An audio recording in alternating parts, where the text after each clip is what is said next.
ঘরের শত্রু বিভীষণ বেনজির আহমেদ দেশ ছেড়ে পালিয়েছেন। পালানোর আগে ফ্ল্যাট বাড়ি বিক্রি করে গেছেন, এমনকি ফাঁকা করেছেন ব্যাংক অ্যাকাউন্টও। এছাড়া সংযুক্ত আরব আমিরাতে থাকা সম্পত্তিও বিক্রি করে দিয়েছেন সময়ের আলোচিত পুলিশের সাবেক মহাপরিদর্শক বেনজির আহমেদ। সাবেক এই পুলিশ প্রধানের বিরুদ্ধে এখন শত শত মানুষের অভিযোগ, ফসলি জমি লিখে নিয়ে পার্ক বানানোই এর মূল কারণ। বেনজির আহমেদের নির্যাতনের শিকারদের একজন বাদল বল, গোপালগঞ্জের শাহপুর ইউনিয়নের বৈরাগীটোল গ্রামের বাসিন্দা। জমি লিখে না দেয়ায় বাদল ও ছোট ভাই প্রশান্তকে হত্যার হুমকি দেয়া হয় বলে অভিযোগ বাদলের। পরে বেনজিরের পরিবারের কাছে নামমাত্র দামে জমি লিখে দিতে বাধ্য হন প্রশান্ত। এক পর্যায়ে ভয় আর আতঙ্কে দেশ ছাড়েন তিনি। আর 4 মেয়ে ও স্ত্রীকে নিয়ে পার্কের সামনেই চায়ের দোকান দিয়ে সংসার চালাচ্ছেন বাদল। আমার ভাই রয়েছে নিরিবিলি, ওই জায়গায় সাইডে একটা পুকুর আছে, ওই পুকুরে গিয়া দেখছি কাঁচার মধ্যে বালি কাটিয়া ও সেই কাঁচা দখল করে ফেলছে। দর্শক, জানিয়ে দিব আমাদের হাতে থাকা গুরুত্বপূর্ণ আপডেট নিউজ বাংলা সংবাদ। প্রিয় দর্শক, বিস্তারিত ভিডিওটি দেখার আগে সবার কাছে একটি অনুরোধ থাকবে, চ্যানেলে যদি নতুন হয়ে থাকেন সবার আগে আপডেট নিউজ পেতে আমাদের এই চ্যানেলটি সাবস্ক্রাইব করে রাখুন। এই ভিডিওটি আপনার ফেসবুক সোশ্যাল মিডিয়াতে শেয়ার করে সবাইকে দেখার সুযোগ করে দিন। অত্যন্ত গুরুত্বপূর্ণ, ভিডিওটি না টেনে দেখুন। ভিডিও শুরুতেই কিছু ভিডিও শিরোনাম দেখেছেন, সম্পূর্ণ তথ্যগুলো রয়েছে আজকের এই ভিডিওতে। দর্শক, কে কোন জেলা থেকে আমাদের এই ভিডিওটি দেখছেন অবশ্যই কমেন্ট করে জানিয়ে দিন আপনার মূল্যবান মতামত। একটি লাইক দিয়ে দেখতে থাকুন সম্পূর্ণ ভিডিওটি। এদিকে আগামী 6 জুন বেনজিরকে তলব করেছে দুদক। বেনজির যখন সবার আলোচনায়, তখনই দেশবাসীকে ফাঁকি দিয়ে পরিবার সহ দেশ ছেড়েছেন পুলিশের এই সাবেক আইজিপি। হযরত শাহজালাল আন্তর্জাতিক বিমানবন্দরের ইমিগ্রেশন রেকর্ড বলছে গেল 4 মে সিঙ্গাপুরের টিকিট ধরেছেন তিনি। তাহলে কি যাওয়ার আগে বেনজির সব নিয়ে গেছেন? কিছুই কি রেখে যাননি? বেনজিরের সব অ্যাকাউন্টই শূন্য।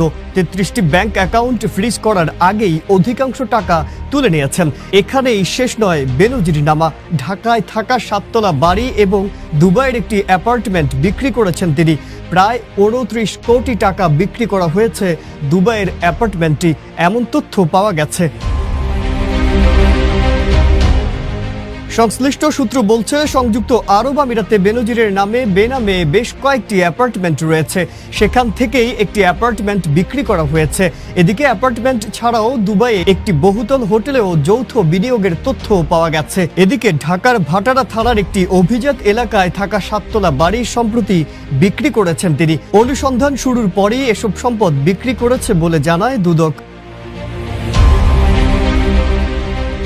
দুদকের আইনজীবী খুরশিদ আলম বলেন, জিজ্ঞাসাবাদ করার জন্য তাকে ডাকা হয়েছে। 6 তারিখ বেনজিরকে এবং 9 তারিখে পরিবারবর্গকে ডাকা হয়েছে। যদি উনি আসে ওনাকে জিজ্ঞাসাবাদ করা হবে, আর যদি উনি না আসে তখন আইন অনুযায়ী যা হওয়ার তাই চলবে। তিনি আরও বলেন, অনুসন্ধান মাঝ পথে আছে, পূর্ণাঙ্গ অনুসন্ধান হলে বেরিয়ে আসবে সব তথ্যই। এদিকে পুলিশের কেউই এখন চিনছেন না বেনজিরকে। পুলিশ সদর দপ্তরের অন্তত 5টি কেনাকাটার খাত থেকে বিপুল পরিমাণ অর্থ লোপাটে যেসব কর্মকর্তা বেনজিরের ডান হাত ছিলেন, তারাও বলির পাঠা বনে গেছেন। বেনজিরকে এখন ঘরের শত্রুই মনে করছেন পুলিশ সদস্যরা। এছাড়া বেনজিরের সহযোগীদের উপরও চোখ পড়েছে দুদকের। সম্পদের তল্লাশির সঙ্গে বেরিয়ে আসে জড়িত থাকাদের নাম, তারাও এবার দুদকের নজরে পড়ে গেছে। বেনজির আর আজিজের মতো গুন্ডা পান্ডা বদমাশদেরকে পুরো গসিপ আইটেম দিয়ে পরিমণির মতো করে ঘন্টায় ঘন্টায় আপডেট দিয়ে বাংলাদেশের মানুষকে ব্যস্ত রেখেছে। ঘন্টায় ঘন্টায় রিয়াদ আর সাকিবের 39 উইকেট আর 1,500 রানের পাটপারি এদেশের তরুণ সমাজকে বিক্রি করছে ফেসবুক আর ব্রেকিং নিউজের নামে। এই বাংলাদেশের খবরের রাজনীতি যদি দেশের জনগণ বুঝতে সক্ষম না হয়, তাহলে বুঝতে হবে এই বেনজির নাটকের মধ্য দিয়ে আরো লক্ষ বেনজিরের গল্প হারিয়ে যাচ্ছে। এই এক আজিজের গল্পের মধ্য দিয়ে লক্ষ লক্ষ কৃষকের গল্প হারিয়ে গেছে। এই এক আনার গুন্ডার গল্পের মধ্য দিয়ে আমার গরিব কৃষক চাষা জেলেদের গল্প হারিয়ে গেছে। এই হারানো গল্পের রাজনীতি হচ্ছে জনমানুষের রাজনীতি। বুঝতে হবে বাংলাদেশ আওয়ামী লীগ কাদের রাজনীতি করে। আওয়ামী লীগ হচ্ছে গুন্ডা পান্ডার পেশাদের রাজনীতি করে। বেনজিরের রাজনীতি করে, আজিজের পক্ষের রাজনীতি করে, আনারের রাজনীতি করে। তারা কৃষকের রাজনীতি করে না, রিকশাওয়ালার রাজনীতি করে না, গরিব মেহনতি মানুষের রাজনীতি করে না। যার রাজনীতির জন্য বাংলাদেশ স্বাধীন করা হয়েছিল, সেই মুক্তিযুদ্ধের চেতনার রাজনীতি গত 2 সপ্তাহে আমরা দেখলাম রিয়াদ আর সাকিবকে দিয়ে হারিয়ে দেওয়া হয়েছে। এটাই হচ্ছে বাংলাদেশের রাজনীতির ব্যর্থতা।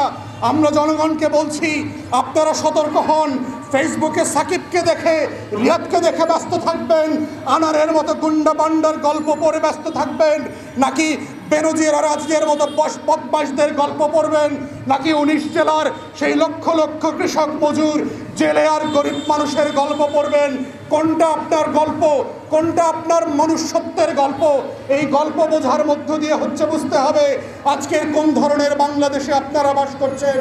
যেই বাংলাদেশে 19টা জেলায় 6.5 লক্ষ কৃষক ফকির হয়ে গেছে, সেই কৃষকের একদিনের গল্প নাই। যেই লক্ষ লক্ষ মানুষ মানে ঘের হারিয়ে রাস্তায় বসে গেছে, ব্যাংকের ঋণ শোধ করবার মতো টাকা নাই, তাদের কোনো গল্প নাই। যেই জেলে ঋণের সুদ দিয়ে এনজিও থেকে টাকা নিয়ে জাল কিনেছিল, যার নৌকাটা আর জালটা ধ্বংস হয়ে গেছে এই ঘূর্ণিঝড়ে, সেই মানুষটার গল্প নাই। তাই গণমাধ্যমের দায়িত্ব হচ্ছে গরিব মানুষের গল্পগুলোকে গল্প আকারে মানুষের সামনে তুলে নিয়ে আসা। আনার, বেনজির আর বদমাইশ আজিজরা মনুষ্যত্বের মধ্যে পড়ে না। আমরা কুকুর বিড়ালের গল্প শুনতে চাই না। ওরা জীবিত মরেছে না টয়লেটের ফ্ল্যাশব্যাকে মরেছে, আমার কিচ্ছু যায় আসে না। ওরা দেশের শত্রু, ওরা বাংলাদেশের শত্রু, আওয়ামী লীগ স্বাধীনতার শত্রু,